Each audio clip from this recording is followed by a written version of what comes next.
Let's rock and roll with this deal. Let's go live.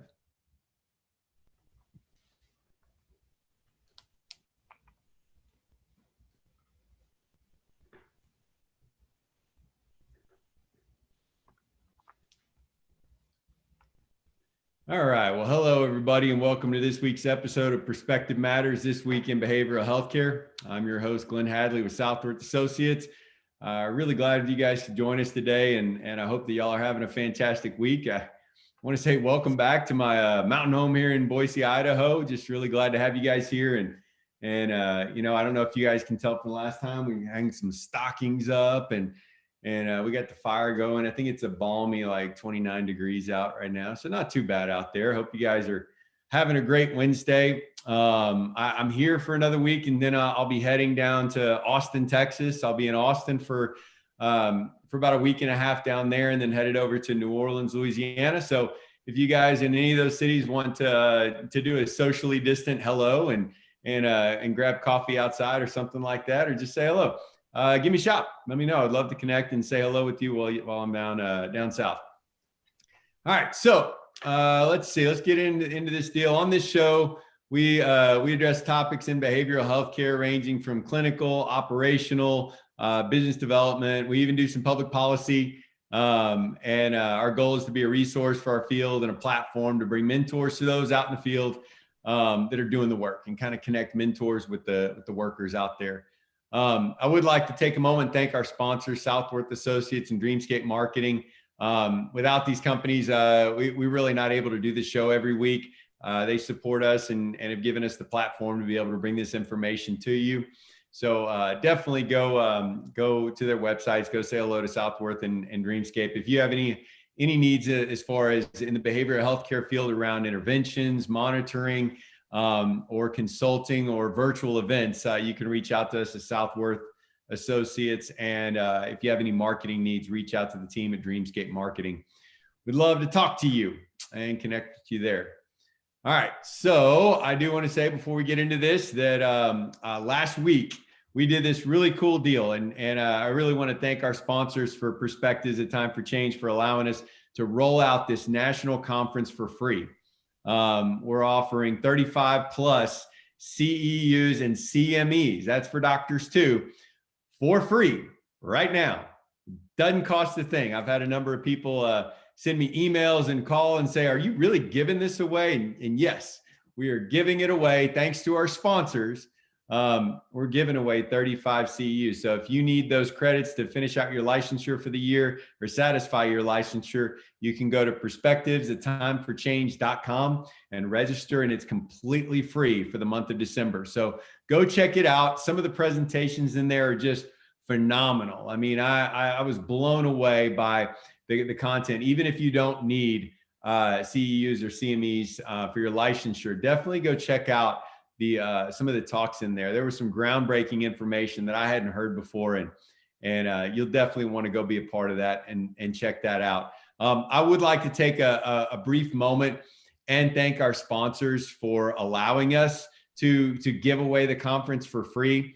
It wouldn't be possible without the support from the Guest House Ocala. I really want to thank Judy, John, and Audra and the team down there for the work that they do and allowing us to give this content away. Like I said, without them, this doesn't happen. I also want to send a shout out to Cumberland Heights, to Vista Research Group, Maple Mountain Recovery, Ken Seeley Rehab, Sober Escorts, New Roads Behavioral Healthcare, Stonewater, the Augustine, Benchmark Transition, Cared For, Cirque Lodge, Long Branch, Red Oak Recovery, RevWorks, especially. Thank you, Angelia. Appreciate your support in this. SoberLink, Ray, and West Tox Labs. Those sponsors really rolled out the red carpet and allowed us to put on this great national conference, and then also to give it away as our gift to you. So definitely go visit them. Thank you, or thank them for allowing us to do this.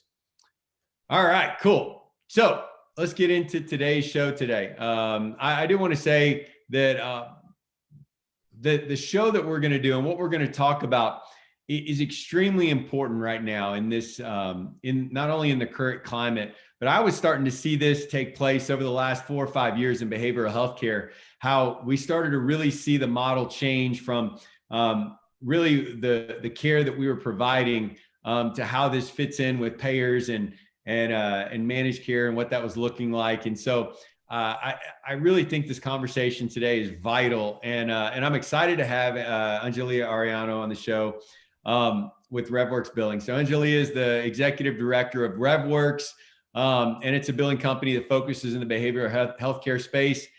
She has 18 years of behavioral health experience and has worked in a wide array of positions and settings. Her experience working as a behavioral healthcare case manager, program manager, and admissions director have afforded her valuable insight into daily treatment procedures and protocols. Angelia was eventually promoted to administrative positions and served as utilization director of a large facility in Southern California. Her firsthand experience working with individuals struggling with addiction, mental health, and trauma fuels her passion for patient advocacy. And for those of you guys that know Angelia, you know how passionate she is about this. Her knowledge regarding patient compliance, medical necessity, and insurance regulation provides a distinct advantage as it relates to utilization review and maximizing insurance collections. So I'm really honored to have Angelia on the show today, and thank you so much for being here. I appreciate it. Thank you. Thanks for having me, Glenn. Awesome. So let's think. I do a couple of things just kind of regularly on the show. Is I always ask people, like, how did you get into this field? Because let's face it, it's not something that we draw up whenever we're kids that I know I want to get into behavioral healthcare and go help people. So like, how did you get into this deal? Well, I mean, as a kid, I knew I wanted to grow up and help people. I always wanted to be a doctor, but, I am not in recovery, but I was raised in the rooms. My parents are addicts in recovery now. Throughout my life, it wasn't always that way. So I was given a firsthand experience on what addiction does to a family, especially children, and watched, lives unravel in front of my face on a daily basis. And we went through the motions, the getting sober, the relapse, the getting sober, the relapse, the geographical moves, I mean, the whole bit. And so I was actually a nurse's assistant. I decided I wasn't going to be a doctor anymore. I was going to be a nurse, which is still something I would really like to do. It sounds like a lot of fun. But at the time I was a nursing assistant, I was actually a medication clerk at a facility in the desert where I grew up. I grew up in Palm Springs. And my mom had just got out of treatment and a position opened up at what's now Hazleton. At the time it was Betty Ford. And I thought, that's what I want to do. I would love to be there just because I thought it was so important. I was really young at that time. And I now I'm pushing upwards of 20 years experience, but I was only 18, 19 at that time. And I thought, how powerful is it to let these people know that are getting sober with kids my age or kids that are younger, that we love them and that we forgive them. They've done some damage, but it can be repaired. I thought it was something that would be valuable to the older demographic, because at that time we didn't see, all these 18 to 25-year-old opioid addicts. I mean, at that time it was older people, all the youngsters were smoking pot and drinking. Not that that's not bad, but a lot of them weren't going to treatment, right? It was all the older demographic. And so I applied at the Betty Ford Center to be a tech, and I was extremely persistent, and I did get the job there. And so that's where it all started. Once I started working with them, I got personally a better understanding of addiction from the perspective of like a mother figure, father figure, the older demographic. And then I was able to provide perspective and that love that, that they needed from maybe their kid or their niece or nephew. And it was just, I felt like that's where I fit. And so from there, I went to work at a nonprofit organization here in the Inland Empire, Bloomington, Cedar House. And I would say that is really where I learned, the ins and outs of what it means to be in treatment, what it means to be an addict. No insurance at that facility. It was all county funded, state funded, behavioral health. They were the sickest of the sickest clients, hardcore detox. There was no such thing as Suboxone. They were, throwing up and doing that. And we were in the shower helping them get clean every single day. And so I would say that that's where I got the majority of my hands-on experience, because I've always been a clinician. I've always worked in a clinical capacity, and still to this day, I'm a therapist. I see clients, 1 or 2 days a week. And I really love direct client care, because these people need to know they're cared for. They need to know that there are, even now in the managed healthcare setting, right, where a lot of families are worried about sending their loved ones to treatment because they feel like it's just a money scheme. And it's sad, because for a lot of facilities it is, but there are facilities that genuinely care about saving lives. And so it's important to have people that are passionate about that in the facility, working hands-on with the clients, and then also, in my position now in the back end, advocating for them in ways that hands-on clinicians can't, right? So Yeah. I would say it was destined from my upbringing, I guess. Right on. So like one thing that if you've ever met Angelia out there, you know how passionate she is for helping other people. And so like, Angela, I want to ask you, like, along the way, we run into mentors and people that take and drive that passion, because you can't just have passion. There's got to be some focus to it. And so who were those mentors along your path that helped to focus your passion and drive for helping others into what you're doing now? And that also kind of maybe were guideposts that kept you from veering off to one side or the other? Yeah, I mean, so like I said, I've always worked in a hands-on position, and I've held many. And so I had mentors all along the way. When I was young and I worked at the Betty Ford Center, I worked with Jimmy Weiss. I worked with Eloise Jean. I think she's Black now, Eloise Jean Black. And I think I trained Eloise at that time, but I really looked up to them, and I watched them and how they interacted with the clients, because like I said, I'm not in recovery, but I was raised in the room. So to watch individuals who are in the program, working a solid program, who have like a testimony to share, watching them interact with the clients is extremely profound. When I went to work at Cedar House, I really looked up to the therapists there, Susan Gibney, Linda Ogden. I worked with a gentleman by the name of Dean Watson, who at the time we were techs together. At the time, it was station staff, and he later became a therapist and taught me a tremendous amount of information. Extremely compassionate, very down to earth, very real individual. He and his wife Cindy Watson, excellent people. I've learned so much from them. I ended up working with Dean later at another facility, and I just I used to say I want to be like Dean when I grow up, right? Because he was just like on fire for recovery, like no bullshit. He would let the clients know when they were messing up or call them on their shit. And that's always how I've been. Like, I've always been the type that has to just keep it 100. I can't like BS my way or sugarcoat my way around nothing. I can bring it to your attention with love, but I'm going to keep it real, because that's just how I feel like people need to hear it. And then, moving on, when I got pulled into the administrative capacity, Christy Morris, she's the one that pulled me out of my clinical position into the UR portion, and she's very passionate. You think I'm very passionate? She's a lot. We're a lot alike, the two of us, and she's just the same. She don't put up with nothing. With these insurance companies, she gets real crazy with them, just like I do. And I learned so much from her. And she's the one that kind of set me on this path, this UR path. And I realized, because before that I was a clinician, and I used to hate having to hear about documentation and talk about URs. And I used to think, I don't really give a shit, right? Like, I'm here to work with the clients and help them. Like, I don't care about insurance and all this. And it wasn't until she pulled me into that arena that I realized, oh my God, like everything I've been doing, I can't do unless the insurance is covering these people to be here. And they're coming out of pocket with all this money. And if my notes aren't good, or, then it's going to cost them even more. The facility might get fined. So I learned how important it is on the other side, right? On the flip side.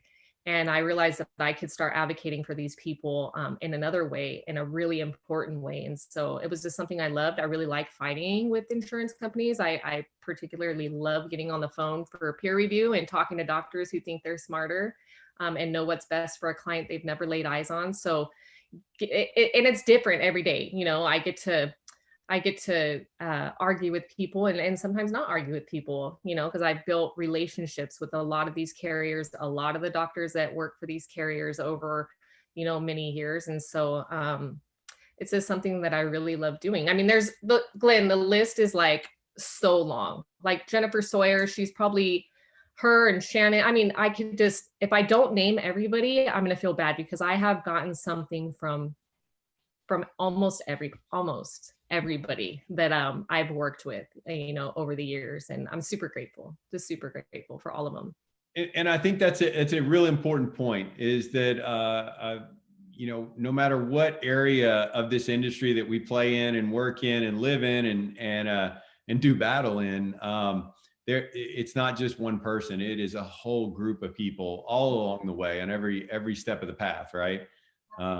It's not just you can't just bull into it. We got to actually get the education around it and the team around us as well.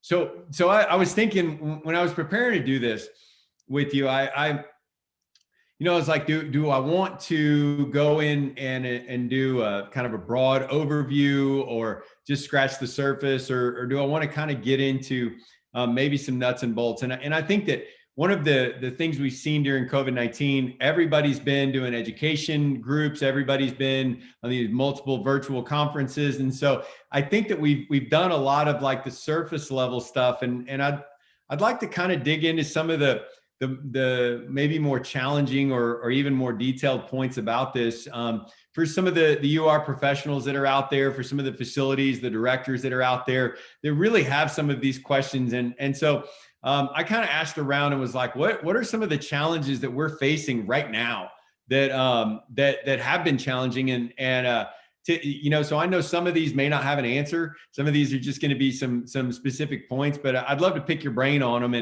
And one of the things that I do find is extremely challenging right now, and I'm going to use the COVID-19, and we're going to kick it off with that, is that, when the pandemic first came about, it seems like the payers, the carriers, the insurance companies, a lot of the rules got thrown out the window really quick because everybody was scrambling to provide care during this time.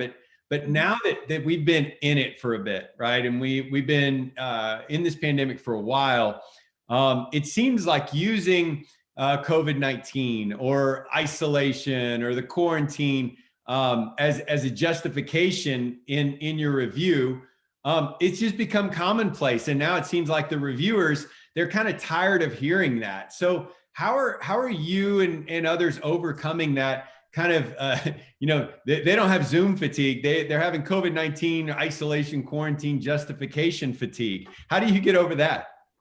Yeah. And it's true. We in this side of the industry can see how tired the carriers are of hearing about it.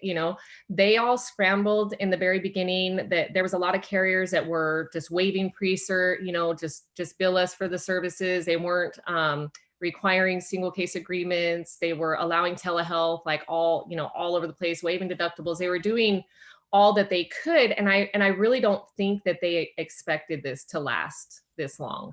And so now that it has, to tell the carriers, they give, let's just say they give, upfront 7 days residential. And when we have to review, we let them know, like, look, the client's only physically been in the milieu for about 3.5 days because the first 72 hours they spent in quarantine waiting on COVID testing.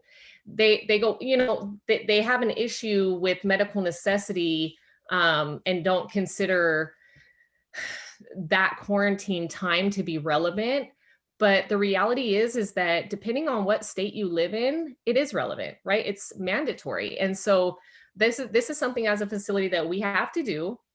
We have to do it to protect the client. We have to do it to protect the facility, the clients in the milieu already, and the staff. And so when I get, backlash for lack of a better term, on things like that. I just kind of bring it up and let them know, like, so what you're asking us to do, let's assume we get a denial. What you're asking us to do is to move a client who's pending a COVID test, could possibly be carrying this virus, into a community full of vulnerable people.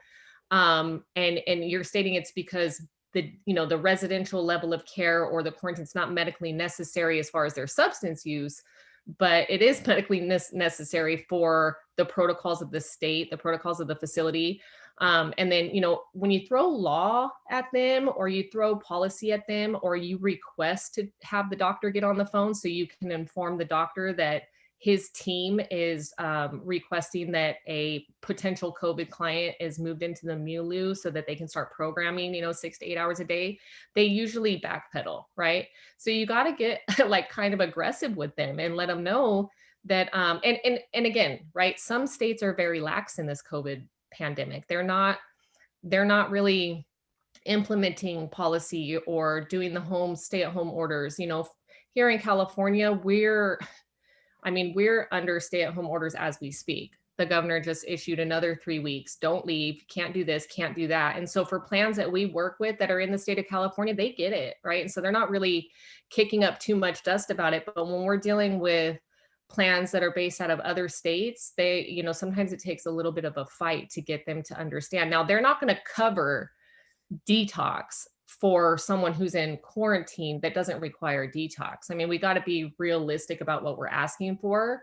But when they start to say, well, we're not going to cover telehealth for the first 3 days because it's not covered in residential, or it's not covered out of network, that's when you really got to get into it with them and let them know, like, telehealth is the only way that these clients can attend groups all day per year guidelines, because we can't move them into the milieu while we're pending a COVID test. So I think it's important to be aggressive, and just remind the insurance carrier. Here's the bottom line: is they can't tell you what to do, right? They try, and a lot of the times the facility that they're telling will do it, but they're not allowed to dictate treatment. Like, there's laws in place that prevent them from dictating treatment. And a lot of the time when you remind them of those laws, they start to get a little paranoid and they backpedal a bit. Interesting. Yeah. And I appreciate you bringing up the telehealth move, because that was one of the first things that we saw, right? Like, is originally we couldn't get reimbursed for those services, and then all of a sudden COVID hits, and it's like, absolutely, like, and very little around that. I do know that most virtual platform eligibility is expiring December 31st. Of this year. And so, like, how can we encourage the payers to extend that eligibility into the next into 2021? And I'll even ask, do you think that will continue after we're done with the COVID-19 pandemic? It's a good question. I do believe that they will cover telehealth after December 31st. I don't think that this pandemic is going anywhere anytime soon. And I think that the carriers put themselves in a very bad position, as far as liability is concerned, to say that they're not going to cover telehealth for millions of people who are being affected by this pandemic on so many different levels, that, they're going to end up paying more in hospitalizations than they would for a telehealth service. So I really think that they're going to extend it past December 31st. Whether or not they're going to continue to cover it out of network, they might not. That's going to be their way to try to get every facility in network, because that's the end goal, right? They want everybody in network. And sometimes it's just not worth going in network because the rates are so incredibly low. And for a treatment center who's providing excellent care, that costs a lot of money. When everybody on your staff is a licensed therapist, a licensed physician, a licensed psychiatrist, you're providing extras like, neurobiofeedback, and you're monitoring, you're sending out labs every other day, and you're doing what you're supposed to be doing to adequately care for these people, evidence-based, from the time they enter to the time they leave. That costs money. And so sometimes it's just not worth going in network with certain carriers, because you end up in the hole, right? And it ends up costing you money. But I do think that they're going to extend it past December 31st. If they don't, what our plan is to request a single case agreement every single time, right? This is really something that's going to be an issue with the lower levels of care. In the residential setting, if they're in group like they're supposed to be, if we physically tell the carrier, yeah, they're at the facility, they're in residential, same protocols are in place, but they have to attend groups via Zoom because they're on a COVID watch. They like to, rack about it, but the reality is they're still participating in group. They're still getting their one-on-one sessions. The facilities are still meeting all of the guidelines. I've had some other associates say, well, they told us that they wouldn't allow it in residential.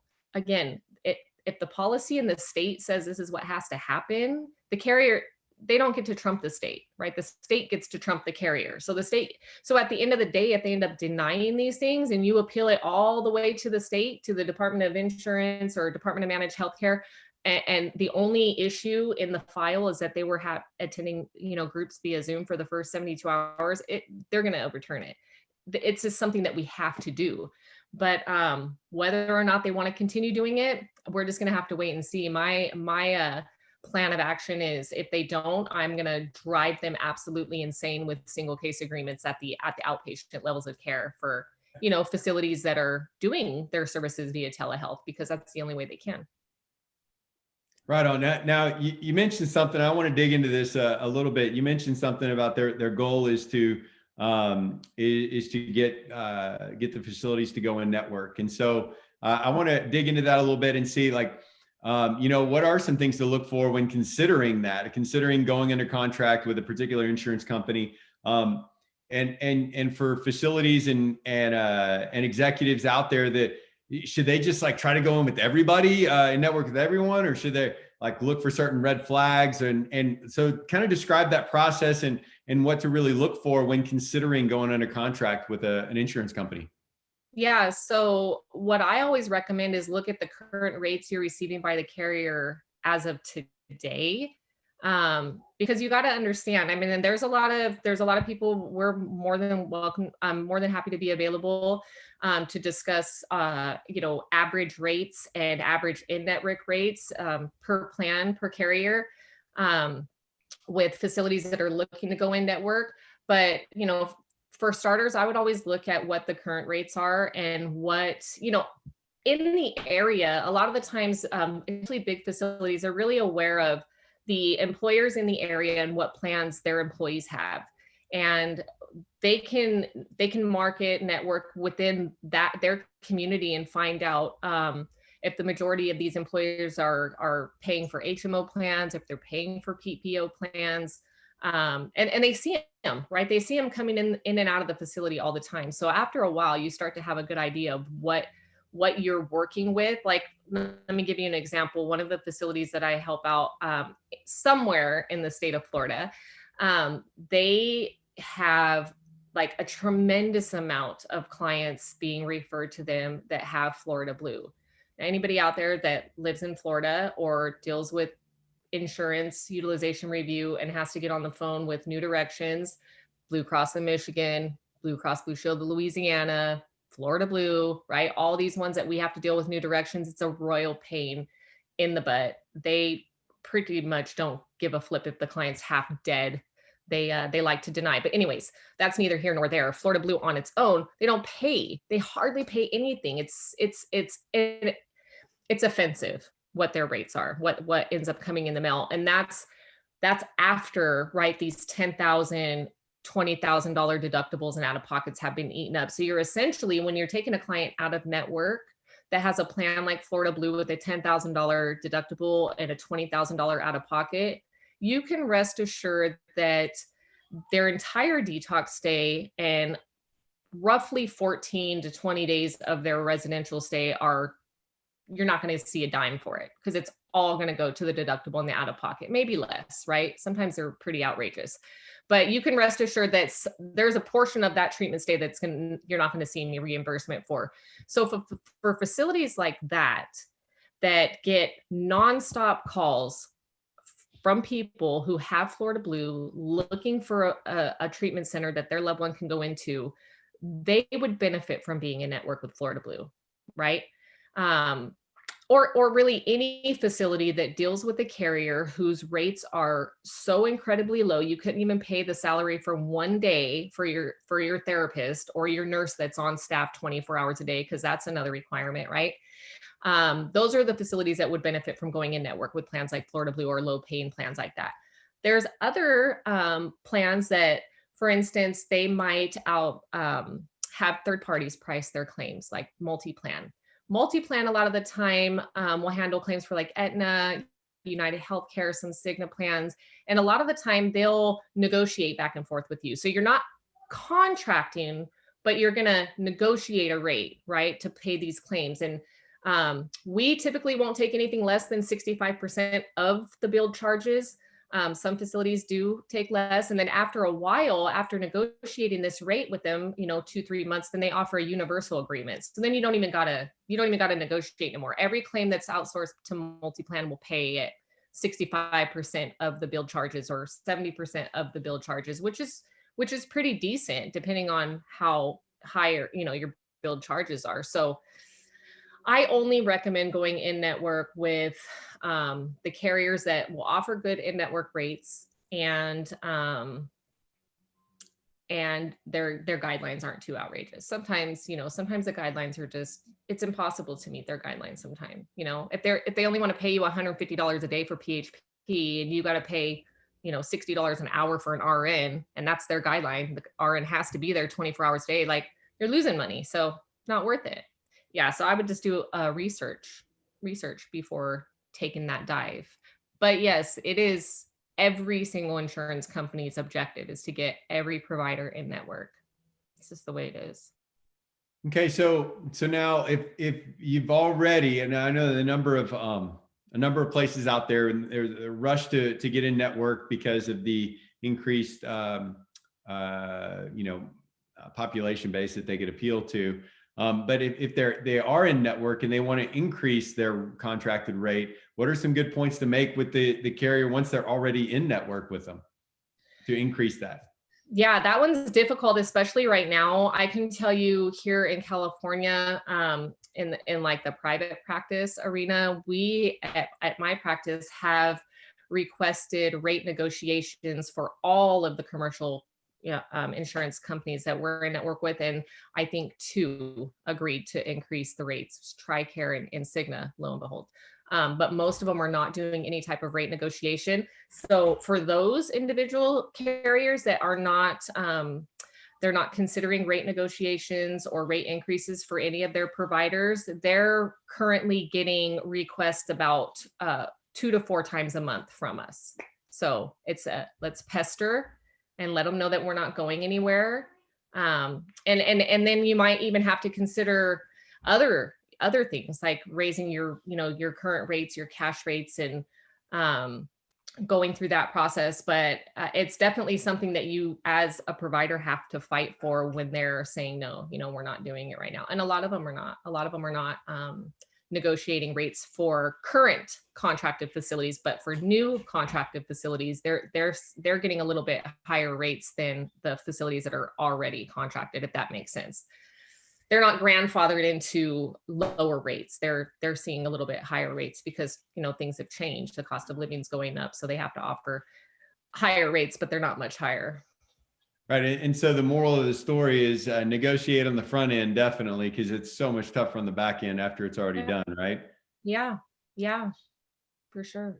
Yeah, I think a lot of times the newer program will make that rush and to get in network quick so they can appeal to more of a population base, and then realize after the fact that their negotiated rate was so low that it's tough to stay in business, right? Yeah, and know your community. If you're a facility and firsthand that there are either no other facilities within a 50-mile radius of your location, or that there are very few, you are at a good advantage to pretty much negotiate whatever rate that you want to, right? Because they want you to be in network.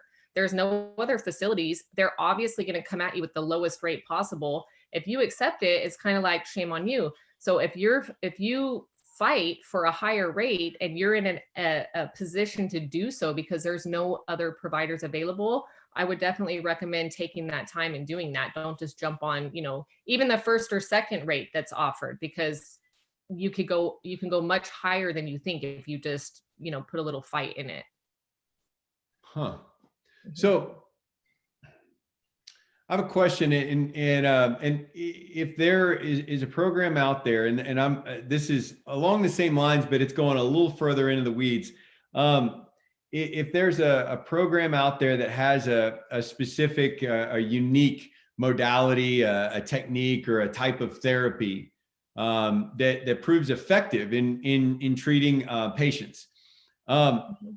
And they want to get that covered by insurance. It's currently not covered by insurance. What's that process look like? Is it challenging to go about getting not, I don't want to say product, but a process that is effective? Is it difficult to get that covered, whereas previously it wouldn't be? Well, it depends on what you consider proven to be effective, right? If there's evidence to support a type of treatment that it has been reviewed in peer-reviewed journals, and that is considered evidence-based by all criteria, chances are there's a code for it or something similar. So the first thing that I would do if I was presented with something like that, let's just say, I don't know, case management or monitoring, right? I don't know what codes available are out there right now that would fall in line with that type of service. But at the longer that we provide these services, the more evidence there is to support the fact that they truly work, right? So in situations like that, it's always good to know a coder, someone who knows billing codes and the criteria inside and out, not just for behavioral health, but across the spectrum. Because like there's a lot of things that we're doing right now that we never did before. Facilities are providing COVID tests as soon as the client comes in, and those tests are expensive. A lot of the tests are like $90 a piece, and if you have a 100-bed facility, that's quite a bit of money. And so there's a lot of facilities that are billing for the tests that they're doing and other ancillary services that they should be reimbursed for. And so having a coder that, or somebody who's very, very familiar with billing codes on the medical side and the behavioral health side is a great advantage. I mean, the internet is great. You can pretty much search and narrow down what it is that you're providing in a code that will match it. But it's not as simple as just typing in a code on your claim form, right? There's certain modifiers that that might need to be included on the claim form. And so it's really important that the facilities get in contact with somebody who really knows what they're doing as far as coding is concerned, and having them take a look at the services, the notes for the services, the chart, what's going on at the time the service is being provided. Where is the service being provided? Is it at the facility? Is it at the client's home? Because that makes it different in the code, right? There's one code for this, there's another code for that, there's a modifier for this. And so it's really important that that they have someone who's very, very familiar with the codes and the way to set up a claim form before they just, attempt to bill for some random code that they found on the internet. Yeah. But if it's evidence-based, chances are there's some sort of code for it. And if there's not, it's, you can always reach out to the carrier and talk to them about what it is that you're doing and see if they consider it, something that they'd be willing to cover. It's time consuming, but it takes footwork, to get things like that done. Okay, so let's talk a little bit about one that is already in there that we have no doubt about, but that I see mixed up quite often, and it can be a touchy subject, and that's the transition from residential level of care to PHP level of care, and how to differentiate those two, right? And Yeah. I'll just ask you, like, what are some ways to distinguish partial hospitalization patients from residential patients and meet the requirements for PHP step down? Because I think that is one of the ones I see mistaken or taken advantage of the most. What do you think? Well, first, I think it's important to understand the purpose of PHP, right? PHP is like this medium between residential treatment, which is 24 hours, very secured, very limited exposure to the outside world, those real life stressors, those real life triggers. And when you are stressed or triggered, you have a clinician there walking you through it, right? So you've got that very safe bundle in residential. And then you have intensive outpatient where you're kind of like living life on life's terms. You're going to group a couple days a week for about 3 hours a day, seeing a therapist, but you're kind of managing life on your own with the support of an IOP program and your therapy once a week or whatnot. Maybe you have med management. So PHP in the middle, right, it's important to understand what the purpose of that is. And so when we look at PHP and we look at clients stepping down to PHP, what we're indicating is that they're not severe enough to need 24-hour monitoring by nursing staff, clinical staff. They've gotten some sobriety under their belt. They've identified some coping skills, or at least they've been taught some coping skills, right? Whether or not they've mastered them is to be determined.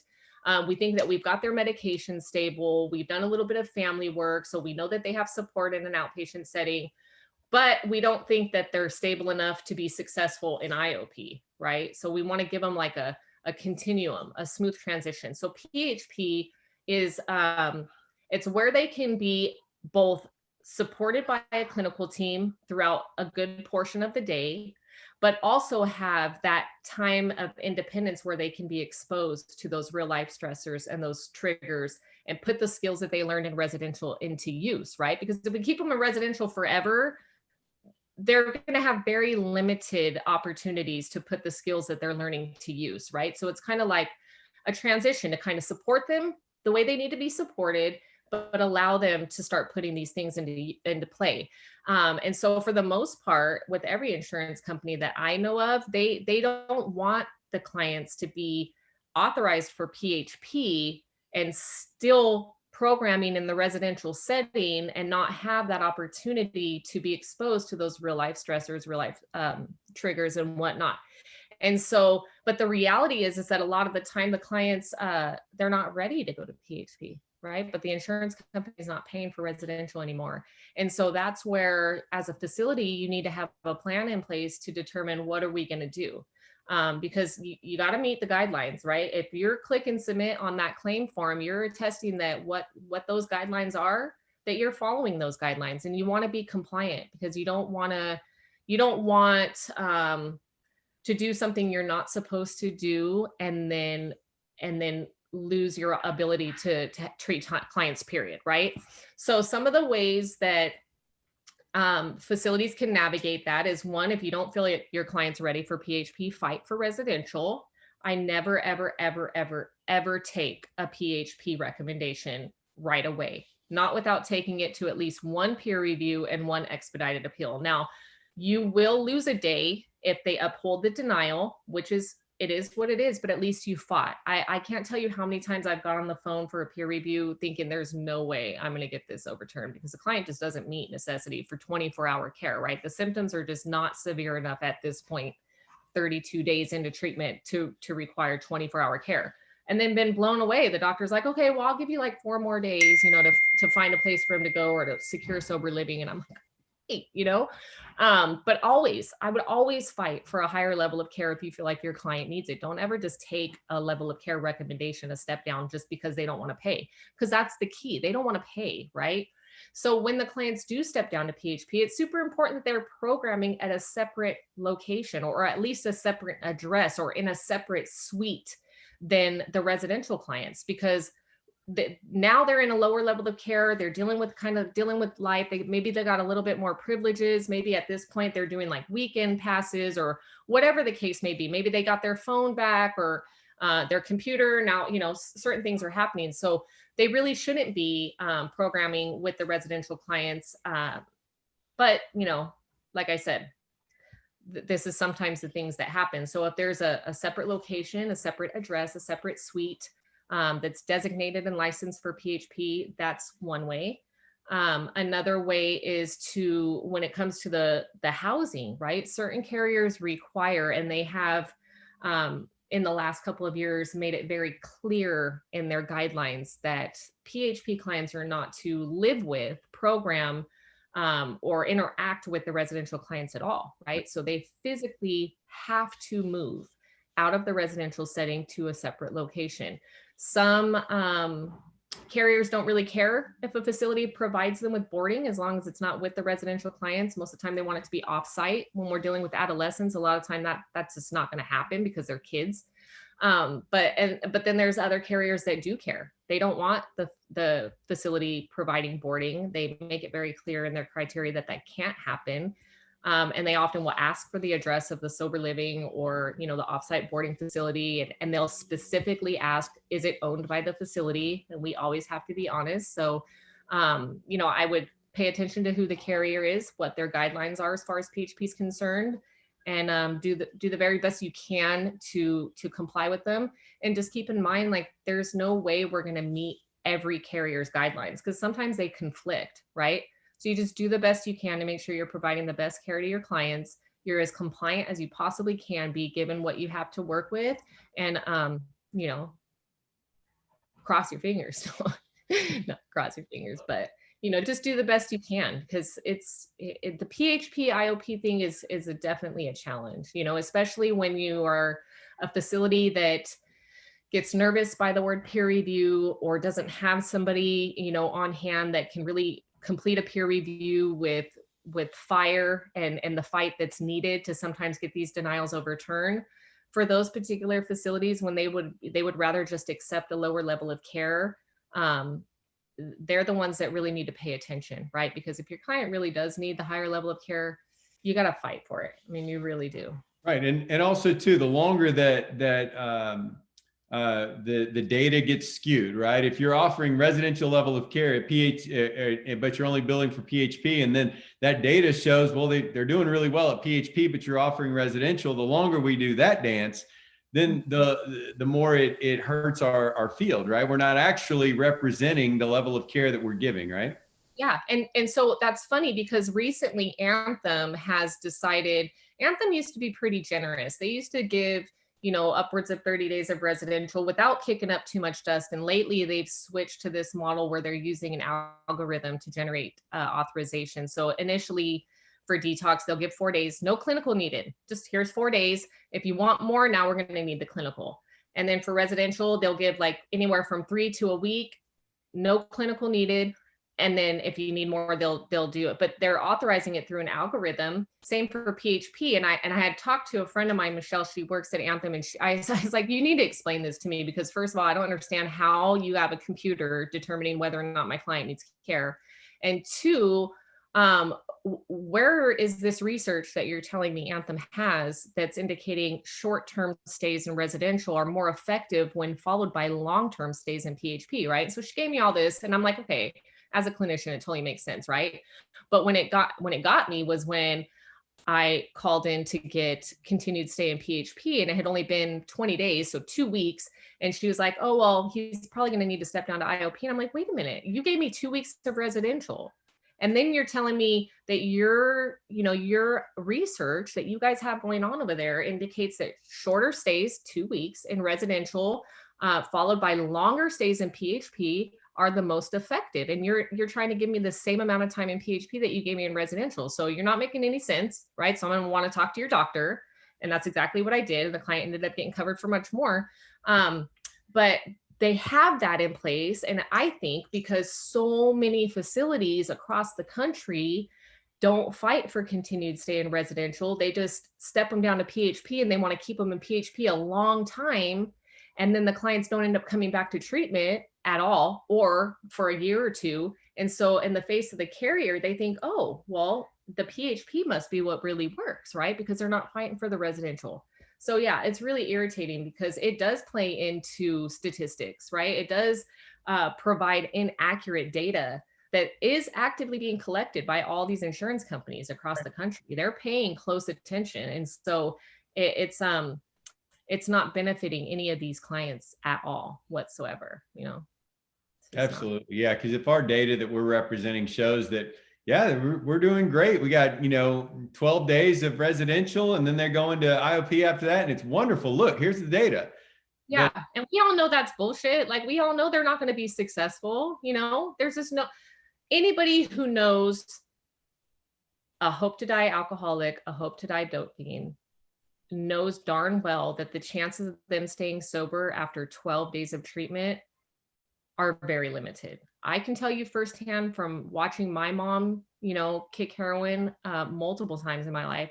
There were some times where it took her 30 days until she was feeling a little bit normal, until those cravings went away or her legs weren't restless. And so when you put an opioid addict on the streets after 12 days, when they're still jonesing for one and they still got that physical stuff going on, their brain and body are telling them, you know how to get better. Like, in 15 minutes, you could feel better. And they just don't have the skill set after 14 days to overcome those thoughts and urges. They just don't. And yes, they can get them an IOP if they show up, you know? Yeah, it's one of the things that just baffles me because the science is out there that shows like the threshold for normal brain activity somewhere around the 90-day mark, right? That's just the threshold. And we don't see sustained normal brain activity till 18 to 24 months. Like that. I mean, that's so far off from what we're seeing on the reimbursement side. There's such a wide gulf between what the science tells us is true and what the reimbursement model tells us is true. And that's why I think like discussions like this are extremely important. I do think that it takes both sides coming to the table. I think that this isn't something that one side gets, the other side gets, and until then, we're going to see this tug of war going back and forth until we can really sit down and make some progress in this. But before we go today, there's a couple of things I did want to ask. What's the greatest need that you see out here in the daily work that you do in the trenches, so to say? Like, what's the greatest need that you see from your viewpoint, your perspective? So in the work that I'm currently doing, as far as dealing with the insurance and UR, what we really need are we need everybody to kind of come together and be on the same page, right? We need to collectively take a position of advocacy for the clients that we're trying to help to, one, provide them with the best care that we can, and two, prevent them from going to facilities that are not going to do that for them. Too many people are dying out here. Too many people are being trafficked in this industry for the purposes of insurance reimbursement, and it's just it's getting a little out of control, right? So those of us that are really determined to make a difference in this arena and advocate for our clients, like we need to come together and talk and see what we can do to support each other. Like we're not competing against each other, right? If we have a client in our care that has insurance, even if they have great insurance, right? And we know that we really can't provide them with the services they need. If our focus is strictly substance use and we have a client that's suffering from an eating disorder and we really don't have the experience as a facility to treat that, like we need to be okay referring that client to someone who can help them, right? And a lot of facilities do that. And I appreciate it more than I could express in words, but there are a lot of facilities that don't, especially when the client has a really good insurance policy. And it's just so sad because they're not getting the help that they need to get. Now, as a therapist, what I'm seeing is an influx in marital conflict. I'm seeing an influx in depression with adolescents and even with the parents, that are either put out of work or now forced to stay in the home with their spouse 24 hours a day or their children 24 hours a day. It's something they've never been accustomed to. Mental health is really on the rise. And so I just think that we as human beings need to be there for the people that we have in our lives, and just let it be known that we care and that we're here to help and we're here to listen and provide them with resources if we have them, but just be good humans. Just be good humans, because people are really sad right now and people are struggling. They're really struggling. Families are breaking up. Kids are committing suicide. That's just something that is just so terrible, and the devastation that brings to a family. So anyway, the moral of the story, right, is be a good human. Be a good human. If you're in this industry to help people, do everything you can to do that and help people. But if you're in this industry because you're trying to get rich, it's not going to last very long. It's not, Wow. Well, look, I really appreciate it. Thank you for that. Is there anything else that you'd like to share with the audience before we go ahead and call it quits today. Anything on, I mean, what you said was just beautiful and it's so true. Is there anything you'd like to add? Just what I've been kind of reiterating the whole time, put up a fight. Put up a fight when you're dealing with health insurance companies.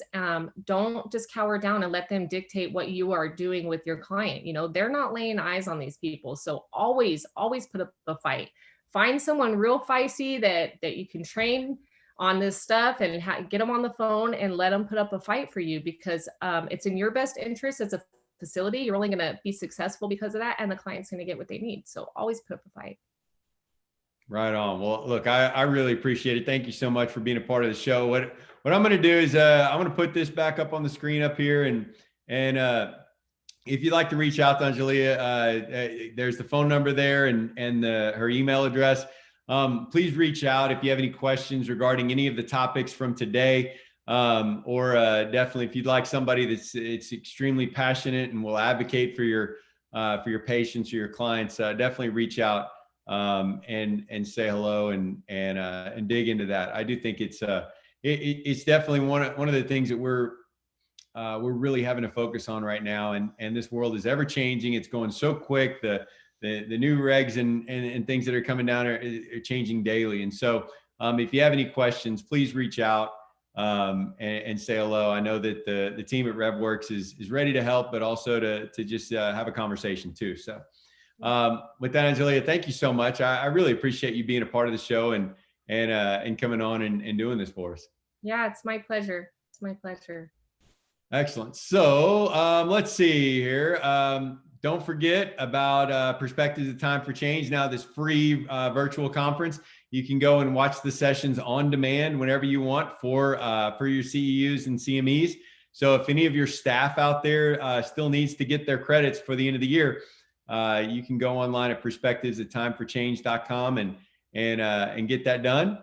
I'd also like to thank our sponsors once again, Southworth Associates and Dreamscape Marketing. There's the websites.